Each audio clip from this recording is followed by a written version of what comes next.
Welcome back everyone to my Let's Play of Ogre Battle, March of the Black Queen.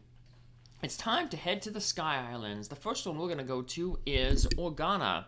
This was the Sky Island that was made available when we found the Chaos Gate in the Balmorian Ruins.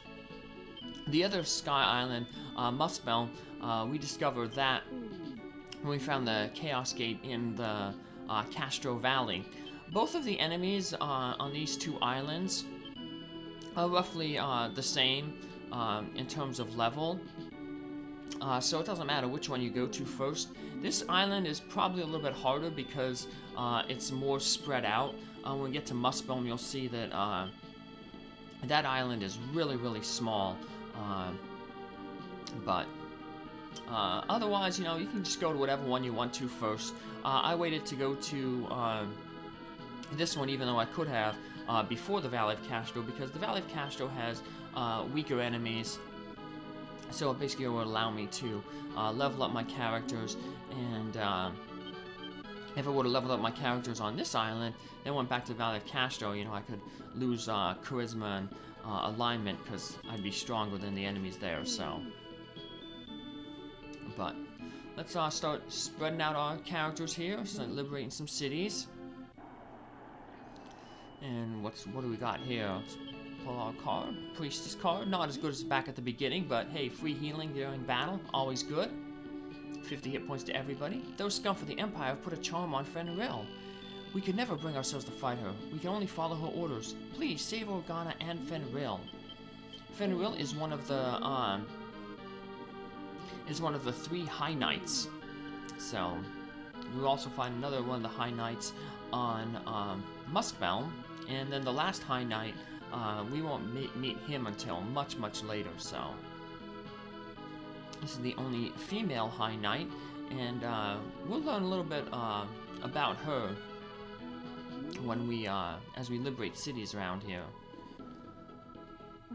So we found a Chaos Gate, and this Chaos Gate will lead to Muspelm. There's another one in Muspelm that will lead back to Organa, so. Now, I'm not going to liberate the city and the temple over there, otherwise I would divert enemy units over that way, and I don't have a unit that I can dedicate to guard that city and temple, so I'm just going to head back over toward the rebel base and liberate the city over there. So we have our Raven Man Amazon group here, so not a very good group because the Amazons are in the front where they only have 1 attack. There are 25 enemy units in total, and 15 of them can fly, so there's a lot of flyers in this area. So, but only 3 of them are high flying, so most of them are going to be low flying. Probably they have a lot of flying because, as I mentioned in a previous video, that in the Sky Island, if you get retreated, if you lose a battle and retreat over the edge, and the unit does not fly, either a high sky or low sky, that unit drops to the earth, and you lose that unit. So basically, all the characters are considered knocked out. We can use that to our advantage because, hey, the enemy also has some non-flying units, so it's a good way to get rid of those units. Or even if the unit is flying, if you defeat the character that in the unit that gives the flying status, that will cause the enemy to drop down. So, for instance, if we defeated the 2 Raven Men in the back row there and caused it to retreat over the edge, the Amazons would plummet down and we wouldn't have to worry about them anymore. So, just be careful. Avoid kind of fighting near the edges, and especially when you're moving. If you're near the edge and you have to place someone near the edge, you can make sure that if they are forced to retreat, they are forced to retreat back onto ground, and you can make sure that happens by basically watching how the enemy approaches you, and by standing still. So, alright, so Gotta wait till the night falls for this unit to be more effective, but still, they're still hitting pretty hard, even just with one hit, so... Oh, no, you did not want that to happen. You did not want to defeat the leader, so... I'll have to see if maybe we can catch them somehow. Well, that's gonna fly. This might be tough to catch him, but we'll see. We do have one high-flying unit over there that may be able to get it, so... Enemy's gonna mainly approach from the northeast to the southeast, going towards your base. However, there's a lot of temples and cities on the fringes. If you liberate them, then the enemy will sometimes send flying units out to try to take over them. So that's one of the reasons why I didn't get those at Temple and City over on the left when I got the Chaos Gate. So, in terms of neutral encounters, we can get Cerebus here in the mountains. We can also get the demons in the mountains, and in the water areas we can get iron golems. So if you're looking for golems, that's the first place we can get iron golems. But we'll recruit an iron golem with another unit later on, another map, so I'm not really going to be hunting for one. We also will fight an iron golem with the boss battle. Fenril actually has an iron golem, so it's just another type of golem. Very similar to the other golems, but it has better resistances than any of the other golems. So, of all the golems, it's probably the best, but, you know, we'll end up getting that one. We're not going to hunt for one. We'll get it when we recruit that one unit much later, so no use bothering hunting around. So, like I said, most of the neutral encounters we can get in the mountains, but we're not going to worry about either of those mountains neutral encounters because we already have 2 demons in our ranks, and our hounds are going to turn into Cerebus eventually, so don't need to worry about them. So no use running around the mountains. Now, speaking of mountains, I promised that in the last episode I would continue to talk about the Gordon Mountain Ghost. So, about rumors. So, the Gordon Mountain Ghost was back in, like, I think the 40s. Back in Pennsylvania, where I grew up, there was a mountain, Gordon Mountain. There was a highway that went across, or a road, that went across the mountain. Well, like, in the 40s, there was somebody who got to the top of the mountain, and their car stalled. So they parked the car, and then they walked down the other side of the mountain to the base of the mountain and to the town of Gordon. And at the bottom of the mountain was a repair shop, and it was closed, so they waited until the morning. And the guy was like, "Okay, well, we'll go up and get the car later on in the day." Well, back in the 20s in the mountain, they discovered a dead woman up there, and they didn't know, like, they didn't have a lot of ways to identify her. So the mortician took a plaster mold of the woman's head, made 2 of them. The person who ran the funeral home. Well, the person who ran the funeral home, he was also friends with the guy who owned the repair shop. Well, the repair shop owner had some, teenage kids, and they, heard this. Well, of the 2 plaster heads that the mortician made, one of them found his way into the kid's hands, so they, had a copy of this woman's head. So they got, one of their mother's dresses and, put it on the head, and they were like, let's, pull a prank. So they kind of went up to where the car was before, the father and this guy went up to, tow the car back. And they off in the distance, they hung this woman's head with the dress on it in the trees.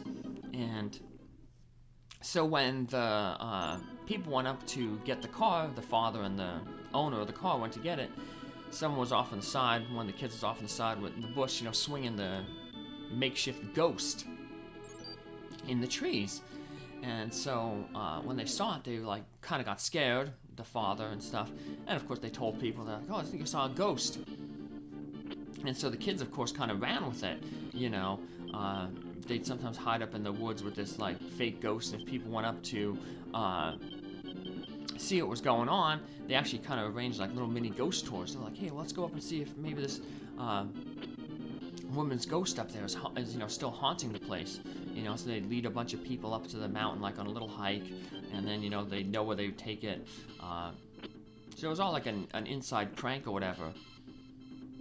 But eventually, you know, like, as time went on, you know, it just became like a little folk story that if you drove your car up on the Gordon Mountain at midnight, your car would stall. And then after, you know, a minute, then your car would restart back up. So, yeah, it was a story that, like, the kids, you know, when I was in grade school and middle school, talked about. So never went up on the Gordon Mountain to test the theory, but I always thought it was really interesting. So when I was on you know, when I was doing correspondence work for the local paper one summer, when I was going for my English nonfiction writing degree, I was like, I want to, like, look up this, you know, story, if you see if there's anything. So I went to the Gordon Library. Actually talked to the librarian there. She gave me some information, and then she put me in touch with a friend, because by then the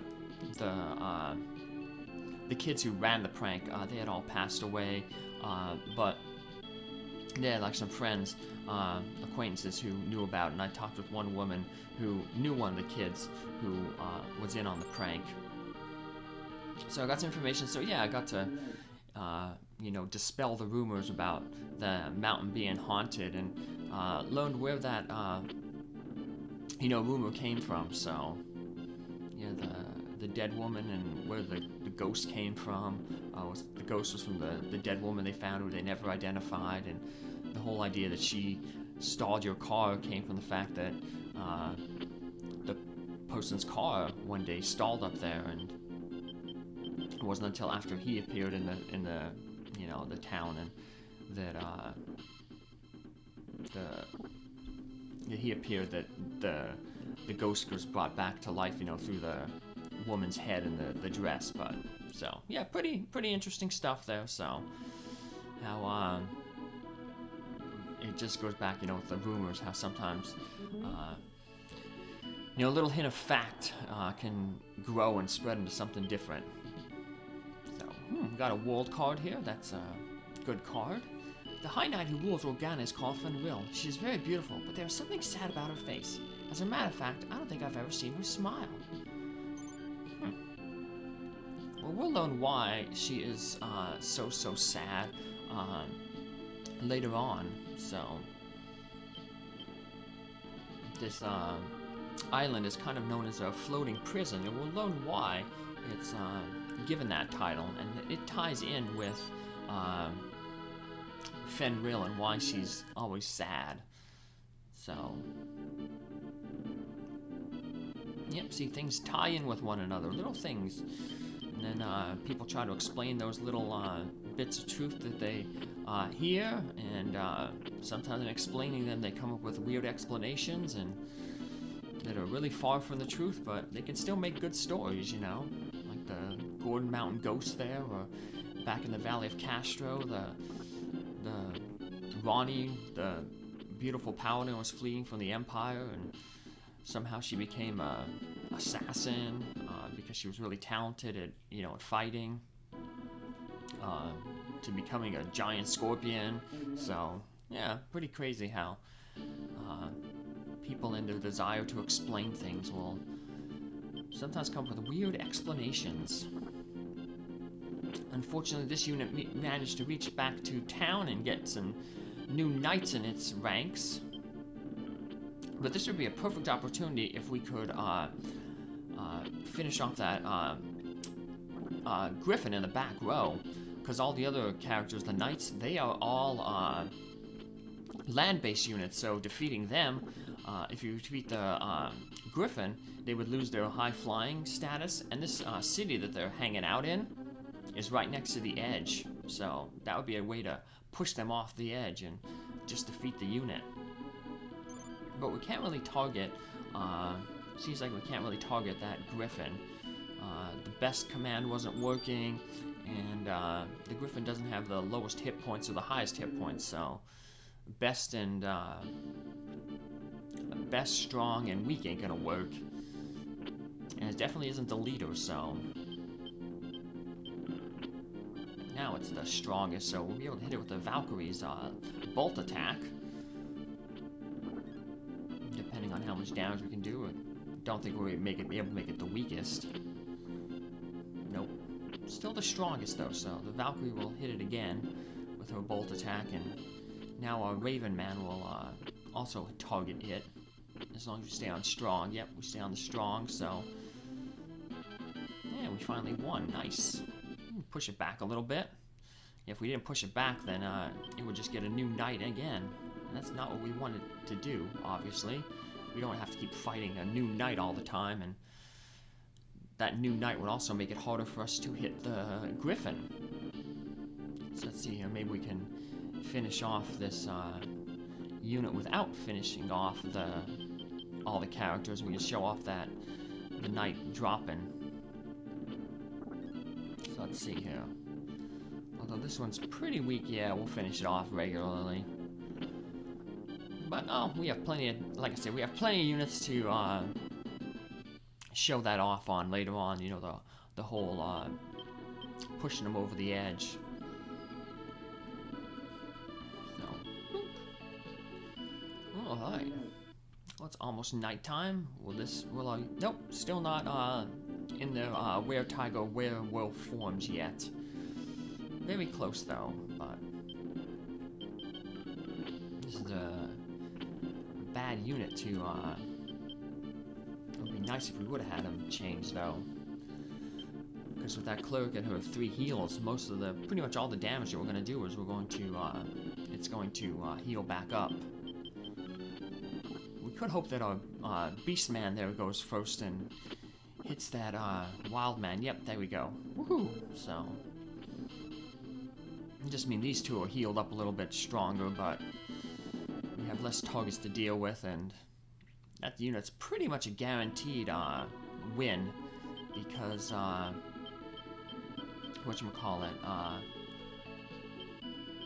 they only have 1 attack. The Wild Man on the back row only has 1 attack, and the Shaman can't attack. So we got another one of those units that are going to be tough to defeat, but not going to do a lot of damage. Only tough because they're going to keep healing most of the damage that we do. Why do you scum from down below like war so much? You make me sick. Horses from the Skylands came here to escape the wars from down below. Stop disturbing our peace. Get back to where we belong. Well, we came here because we want to rescue the Fenrir, the High Knight. And what's really funny is he's living in an island that is ruled by Fenrir. And the only reason that we're able to get to this Sky Island is because we have the Brunhild sword. And, well, I'm going to spoil a lot of things here. So, the Brunhild sword was actually given to people by Fenrir. It was her way of allowing people to get in contact with the Sky Knights. And of course, this kind of displeased the gods, because they didn't want, man to associate with the High Knights again. So they kind of imprisoned her in this area, in this island. So that's why this is kind of also known as this island is also known as an imprisonment island, because it serves as Fenrir's prison, which goes back to her, being sad because she's in prison. She's sad, the gods tried to cut off communication with, the mortals. And she just thought she was doing the right thing, but she was kind of punished for it. So, that guy being all angry that we're visiting, well, the only reason we're visiting is because of the High Knight who you follow, your leader. So, I wonder if his tune would change toward us or Fenrir if he, knew the truth there. Because either he would have to reevaluate his allegiance to Fenrir, or he would have to reevaluate his opinion of, people, because Fenrir obviously thought that, people were still worthy to communicate with, the folks from the heavens, like the Sky Knights, and so interesting, but oh well, we'll never know. But speaking of Fenrir, she is obviously a special character that we can recruit. Remember when we were at the Castellation Sea that we visited last episode, that one city where the dialogue changed because we were finally had a high reputation. The guy said, hey, if you continue on the way of the gods, you will be able to meet Fenrir. So, yeah, if you have a high alignment and a reputation of 75 plus, Fenrir will actually, you can recruit Fenrir to your cause, so. Yes, about 75 reputation and 70 plus alignment. So your main character has to be good. Your leader. Oh, and you also need the Star of Heroes. So remember, we got that the second back in Charm, the second area we fought, the first real area, because the first area, the Castle of Warren, was just like your little tutorial level. But yeah, Charm District, we got that Star of Heroes, and they said, hey, this is very important, make sure you keep it. And it's another way that we can prove that, Orpheus proves that, he's a hero, so. Some minor little item we got way back at the, beginning of the game has so much,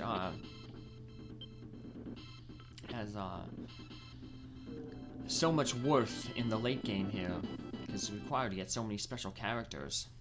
So, yeah, we got the enemy unit in retreat there.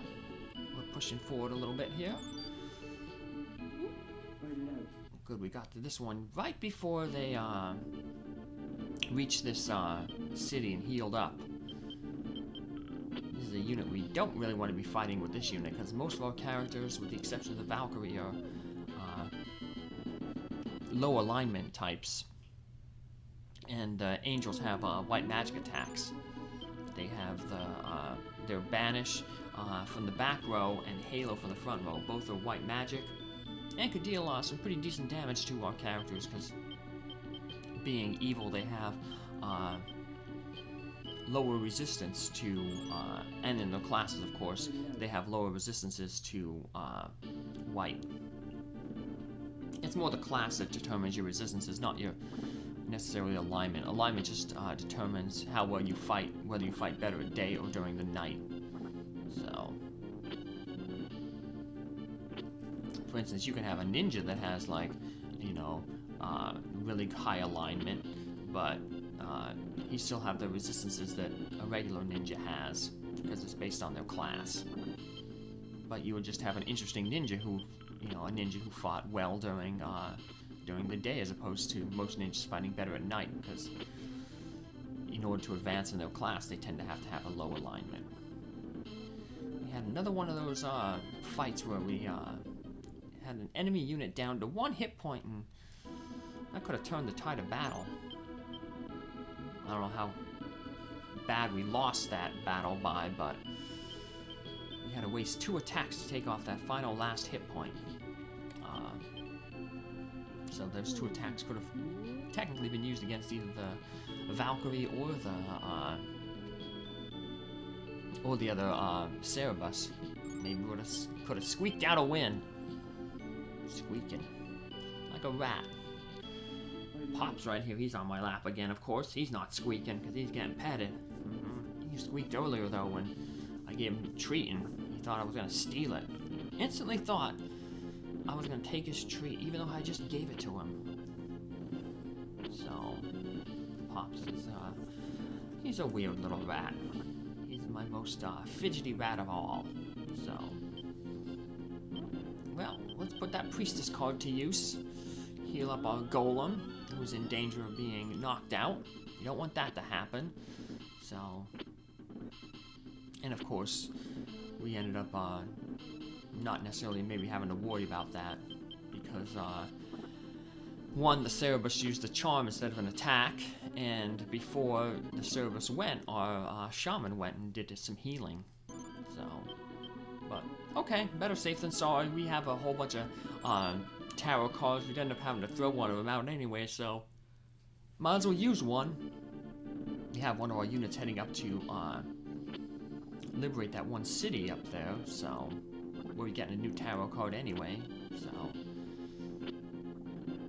well, our golem's taking a lot of damage from the Valkyrie there, but luckily we'll be able to heal it up with our own shaman, Our own Valkyrie there is doing some decent damage there too. Took out the Cerberus. But that's another unit finished. So, I don't know if this is a wizard or a mage in the back. Let's see, I think it was a wizard. Yeah, that's good, so... mage would have had one less attack, but it would be a hit-all attack, so probably do more damage overall. So now we're just facing 4 targeted attacks from the back row. Another flying unit here. We may have to shift our characters around a little bit once we finish off the 2 demons in the front row. We don't want to... Otherwise our golem will be smacking the wizard, and he's the leader. We don't want to defeat him before we defeat the followers.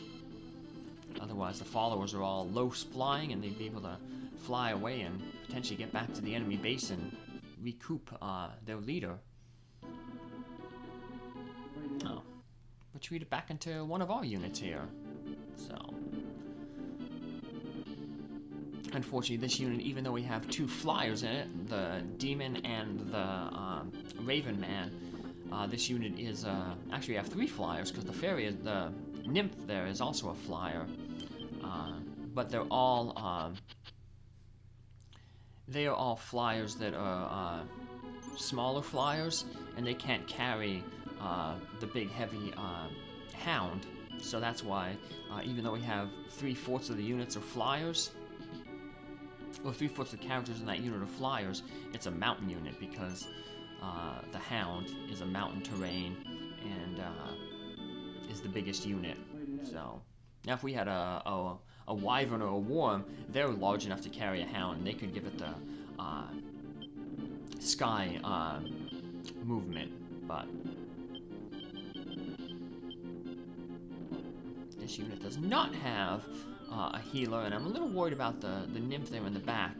Both of those raven men can target her with their fire spells, their infernos, and they just did, so I wasn't worried about the werewolf and the were-tigers in the front row, because they have really good resistances, especially fighting at night. Yeah, we're not worried about them. Just a little nymph there in the back. She's very fragile.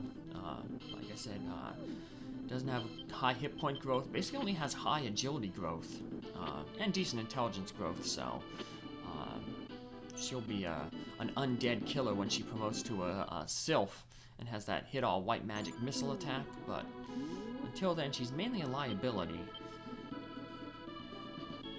So, and oh well, we got this fight again that we just lost earlier, so this might be an opportunity to use either the lover or the world card would potentially be good. World would make us immune to the magic attack, so we wouldn't have to worry about the fairy being targeted. And the lover card, if it hit everybody, would potentially make them our allies. The only ones we would worry about are the 2 in the back row. So, well, we'll just use the world card. The High Knights, they have like an Inunaki attack from the back row like the Samurai do, so we don't have to worry about magic when fighting them. So they're doing physical damage. So world card isn't as important in these upcoming battles with the High Knights, so we can afford to burn it on a regular random encounter like this one. So that's why I don't feel too bad about burning it off. And we don't need the world card in our inventory to get that, the benefit of the world card, where everybody's going to get the bonus from, the bonus of whatever tarot cards are drawn. Or potentially also the negatives, so. But there's more bonus tarot cards than tarot cards with negative effects, so. Well, that's it for this episode. Come back on our next episode where we can continue to make progress and hopefully free Fenrir from the curse of Rashidi. Take care, have a good day. Bye.